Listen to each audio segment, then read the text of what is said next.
Muy buenos días, bienvenidas y bienvenidos a esta jornada de la primera cumbre agroalimentaria Sistemas Alimentarios Globales. Una cumbre que celebramos aquí en los estudios de Televisión Española en Cataluña, en Sant Cugat del Vallès, y una jornada que podéis seguir en streaming en el YouTube de la Fundación Incide, @IncideFundación, y que estamos celebrando en paralelo a la que tiene lugar hoy y mañana en el Palau de Congressos de Fira de Barcelona. Aquí hoy vamos a exponer durante toda la jornada la situación de un sector, el de la industria alimentaria española, que ocupa el cuarto puesto en valor de cifra de negocios, un 10,9%, lo hace por detrás de Francia, Alemania e Italia, según datos del Ministerio de Agricultura, Pesca y Alimentación, y que aporta más de un 2,5% al Producto Interior Bruto. Vamos a analizar algunas de las tendencias actuales, con preguntas y también con posibles respuestas ante todos los retos y los desafíos del presente y del futuro. Y vamos a empezar planteándonos uno de los debates abiertos en la actualidad. ¿Es autosuficiente la Unión Europea en cuanto a alimentación? Para intentar responder a esta pregunta nos acompaña el señor Joan Carles Gil. Muy buenos días. Buenos días. Es profesor del Departamento de Organización de Empresas de la Universidad Politécnica de Cataluña y también actual secretario de la Fundación Triptolemos. Empecemos, señor Gil, preguntándonos si la Unión Europea, como decíamos, es autosuficiente o no lo es. La verdad es que en estos momentos estamos en una situación rozando el equilibrio. En función de los estudios, en el mío salía un poco superávit, poquito, en otros estudios salió un déficit mucho más acusado. Pero para entender cómo hemos llegado a estas cifras, pues hay que empezar hablando de quién ha encargado este estudio y qué metodología se ha seguido pues, para llevar a cabo este estudio. Este estudio ha sido llevado a cabo por la Fundación Triptolemos, basándose en su metodología de los 4 ejes del sistema alimentario, que son básicamente el primer eje, el eje de la disponibilidad alimentaria, el segundo eje, el eje de la economía, el tercer eje, el eje de la disponibilidad, y el cuarto eje, el eje cultural. Eso significa que, teniendo en cuenta todos estos aspectos, hemos desarrollado el estudio para ver cuál es el balance en cuanto a oferta y en cuanto a demanda. Fundación Triptolemos es una fundación que se dedica a enfocar los retos del sistema alimentario bajo esta óptica de sistema alimentario, como he comentado, y en la que tienen cabida tanto empresas como universidades, centros de investigación, asociaciones de consumidores, y que por tanto es una buena representación incluso a nivel internacional de lo que representa el sistema alimentario, ¿no? Y también tiene una cátedra UNESCO sobre sostenibilidad alimentaria, sobre la cual se ha realizado este estudio. En relación a los datos, por una parte hemos empezado estudiando a nivel de kilocalorías cuál es la demanda de la población y cuál es la oferta que la Unión Europea puede producir en relación a la satisfacción de estas necesidades, ¿no? Por un lado, tenemos que las necesidades teóricas, esto está perfectamente establecido por la ciencia, son aproximadamente unas 2.200 kilocalorías diarias. Lo que sucede es que, claro, esto es lo teórico para que una persona se pueda mantener, pero ¿qué es lo que sucede? Que a nivel cultural, sobre todo en Europa, Estados Unidos, por cuestiones de dieta, las personas consumimos más alimento del necesario. Uno de los problemas que está en la mesa de los responsables de sanidad es, como sabemos todos, el sobrepeso, ¿no? Entonces, las estimaciones que existen de la influencia de estos factores culturales es que sobre estas 2.200 se tienen que añadir unas 400, 500 kilocalorías más por esta cuestión cultural, ¿no? Y luego, además, existe el desperdicio doméstico de alimentos y el desperdicio en toda la cadena de producción. Nosotros lo hemos estimado en un prudente 25%, a pesar de que muchísimos estudios lo están valorando ya en un 33%. Es importante tener en cuenta que se desperdicia producto en el campo, a veces por cuestiones absurdas, como es la forma, una mancha que tenga un producto y ya no llega al mercado. A lo largo de la cadena, pues también se desperdicia mucho producto porque pueden haber problemas en el transporte, en la refrigeración, en los restaurantes, cuánta comida se tira, por ejemplo, o en nuestras casas, por llevar un mal control de lo que comprar en exceso o no tener en cuenta fechas de caducidad, etcétera, etcétera, ¿no? Y además el factor que más influye y el que muchos estudios no tienen en cuenta y nosotros sí hemos valorado es que, claro, una buena parte del consumo no es sobre productos que directamente a través de la fotosíntesis se convierten en kilocalorías que podamos ingerir, como vegetales, legumbres, el pescado que se pesca en el mar, etcétera, etcétera. Sino que, por ejemplo, si nosotros comemos carne, hemos de ser conscientes que por cada kilocaloría de carne que consumimos, sí, al animal se le tienen que dar 31 kilocalorías de alimento para que lo produzca. Es decir, que el consumo de carne, por decir algo, tiene una ratio de ineficiencia de 1 a 31. O cuando hablamos de los huevos, exactamente lo mismo, la ratio esta de ineficiencia que ha de comer una gallina para que produzca una caloría en un huevo, pues 10 veces más, ¿no? Y esto es lo que produce esa diferencia tan enorme de kilocalorías adicionales que podemos ver en 5.900, que al final establecen las kilocalorías totales que la Unión Europea por persona y día está consumiendo alrededor de los 9.200. ¿Somos capaces de producir? Bien, ¿cómo lo medimos? Lo medimos pues viendo qué se produce a nivel de vegetales, directamente sol, fotosíntesis, vegetales y vegetales que son ingeridos por el ser humano, cereales, verduras, frutas, etcétera. Añadimos también todo lo que es, por ejemplo, pesca de altura. La pesca de altura se alimenta de plancton, se alimenta de algas, se alimenta de elementos que directamente de la fotosíntesis van a parar a crecimiento de estas especies y por tanto nosotros las ingerimos, y también directamente todo lo que significa la ganadería extensiva, la que se alimenta de hierba. La hierba pues obviamente no es consumible por los hombres, pero a través de la fotosíntesis las vacas la comen y nosotros nos comemos luego la vaca o bebemos su leche, ¿no? Y todo esto se valora en unas 11.600, una cosa así, calorías, ¿no? Pero luego, claro, podríamos decir, ¿es más que suficiente? No. No, porque resulta que hay un problema muy grave, y ese problema es que cada vez más derivamos kilocalorías hacia usos que no son alimentarios. Todos hemos visto recientemente la película Alcarrás, muchos de nosotros, ¿no? Y claro, allí se plantea un problema muy grave, una producción extremadamente fértil que se arrasa para poner placas solares. Esto se está haciendo y obviamente estamos restando un recurso importantísimo. O, por ejemplo, todas las hectáreas que cada vez son más que se destinan por la crisis energética al biocombustible, biodiesel, y todo esto pues tiene también su repercusión, o las hectáreas que se destinan, pues por ejemplo, a cultivar algodón, que no se produce pues al final para alimentar a la gente, sino para producir vestido, lino, etcétera, ¿no? Con lo cual al final nos sale este porcentaje del 105%, pero repito, la óptica con la que se hizo este primer estudio, el informe Triptólemo sobre el Green Deal, y este es el primer capítulo, es excesivamente optimista. Queríamos bien, la hipótesis más optimista, ¿qué es lo que puede pasar? Y ya nos asustamos cuando vimos, vale, en la hipótesis más optimista estamos hablando del 105%, es decir, estamos rozando el límite. Claro, y ahora hablando de la más pesimista, porque ¿qué riesgos puede conllevar este Pacto Verde? Los riesgos que provoca el Pacto Verde sobre todo vienen derivados de algunas de sus políticas. Por ejemplo, se plantea, por una parte, reducir el uso de pesticidas en un 50%. Esto tiene un efecto evidente sobre la productividad agraria. Todos queremos comer más sano, de acuerdo. Reduzcamos los pesticidas, de acuerdo. Pero entonces seamos conscientes de que cada hectárea va a producir menos. Si cada hectárea produce menos, esto pues también pues va a hacer subir el precio, ¿no? Otro elemento, reducción de fertilizantes en un 20%, el mismo impacto, menos fertilizantes, menos productividad de la tierra.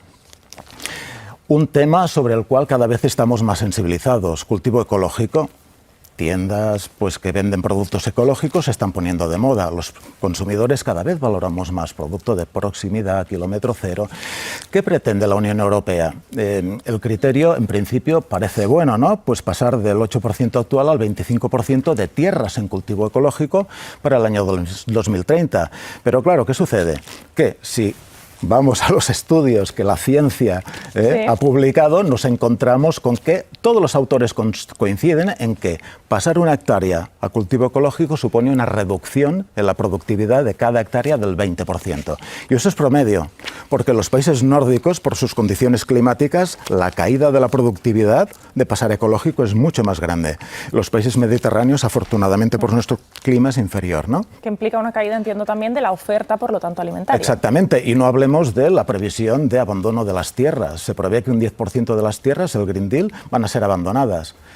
Todos sabemos la problemática que hay con el relevo generacional. Creo que en alguna otra mesa pues, se va a hablar de esto. Pues esto va a suponer también un abandono de tierras. Con lo cual, ¿qué sucede? Que si sumamos todos estos porcentajes y su implicación en la reducción de la oferta, nos encontramos automáticamente que de este 100% aproximadamente, es decir, cobertura que tenemos actualmente, podemos pasar a un 80 y pico en poco tiempo. Con lo cual, ojo. ¿Y esto es posible revertirlo? Y también saber cómo nos afectaría aquí en España, concretamente.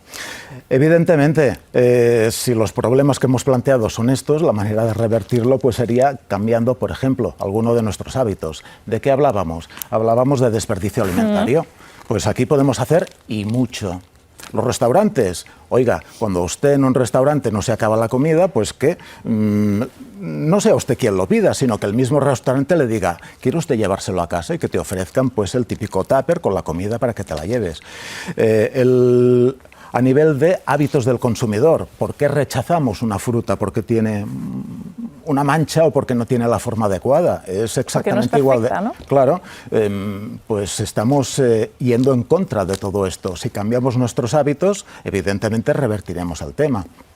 Hablamos también de otras cosas que podemos hacer. Reducir el consumo de carne y otros elementos que suponen un incremento notable de los recursos que podrían ser aprovechados directamente por el ser humano, pero se los ofrecemos a los animales para que se alimenten y que luego nos alimentemos nosotros. Y por tanto, esto ya hemos visto, estamos hablando de unas casi 6.000 kilocalorías persona día que están en juego. Es decir, este cambio de hábitos evidentemente podría provocar una reversión en estos problemas. Claro, entiendo que sería algo a largo plazo. Evidentemente, porque, oiga, usted conoce pues cuáles son los hábitos en su casa, en su familia. ¿Cambiamos a la gente de la noche a la mañana? No. Y por tanto, esto nos lleva a otro de los puntos. El enfoque de Triptolemos de los ejes es utilísimo. Por ejemplo, cultura, educación. Hay que educar a la gente. Hay que educar a las personas en que, pues bueno, determinadas maneras de alimentarse, tal vez, sean mejores y se preserven más el planeta que otras. Hay que educar a las personas para que no rechacen productos porque sencillamente tengan una mancha. Hay que educar a las personas para que no compren compulsivamente y en exceso para luego tirar los alimentos. La educación, desde un punto de vista nutricional, creo que es un punto débil. Hablábamos también de esta oferta de la alimentación, que con todo esto, claro, puede disminuir. Decía usted que podría aumentar aún más el precio de los alimentos. Claro, solo por poner un dato, en este mes de febrero los alimentos se encarecieron 16,6%, ¿no? ¿Hasta dónde se podría llegar? ¿Qué podría suponer esto? Evidentemente, hemos hablado de unos porcentajes de reducción de productividad si se aplican estas medidas sin tener en cuenta ningún elemento que los corrija. Ojo, porque luego podríamos hablar de la tecnología y cosas que podrían corregir todo esto. Decimos que esto podría mermar la productividad en un 20%, tradúzcalo en incremento de precio 20%, es decir, la relación entre caída de productividad e incremento de precio es directa. Por tanto, la aplicación pura y dura de todo lo que la Unión Europea plantea tendría una repercusión, si nada cambia a nivel tecnológico, de un incremento sobre lo que estamos hablando de un 20% adicional en los precios. Claro, hablemos precisamente de tecnología, de innovación, ¿no? ¿En qué punto nos encontramos y sobre todo también qué tendría que cambiar o hacia dónde tendría que ir? La ciencia, la innovación son básicos para poder salir de este problema. Por ejemplo, nuevos tipos de fertilizantes, nuevas maneras de cultivar el campo.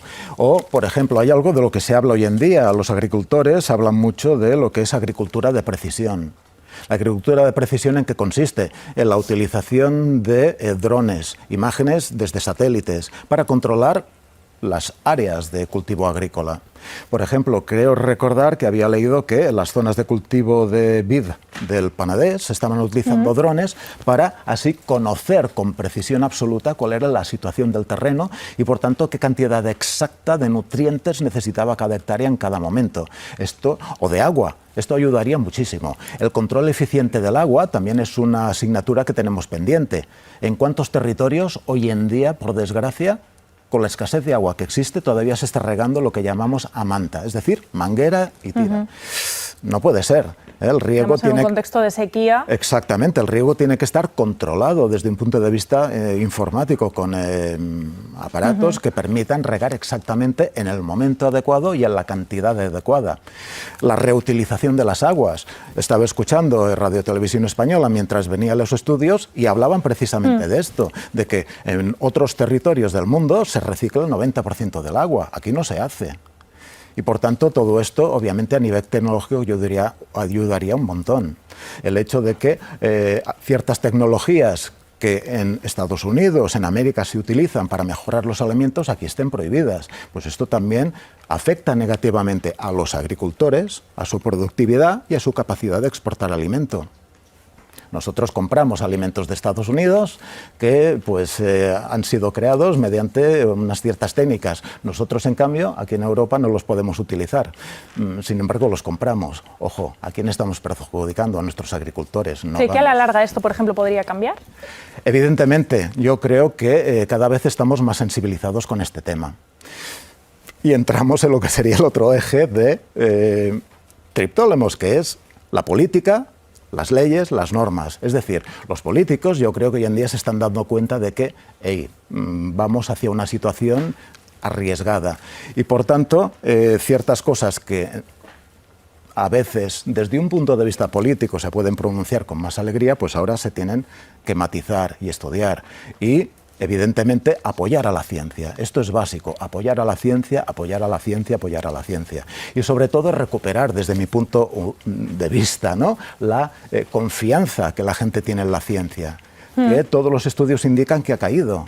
No tiene ningún sentido. En la situación crítica en la que estamos viviendo, la ciencia es de las pocas cosas a la que nos podemos agarrar y en la que podemos confiar.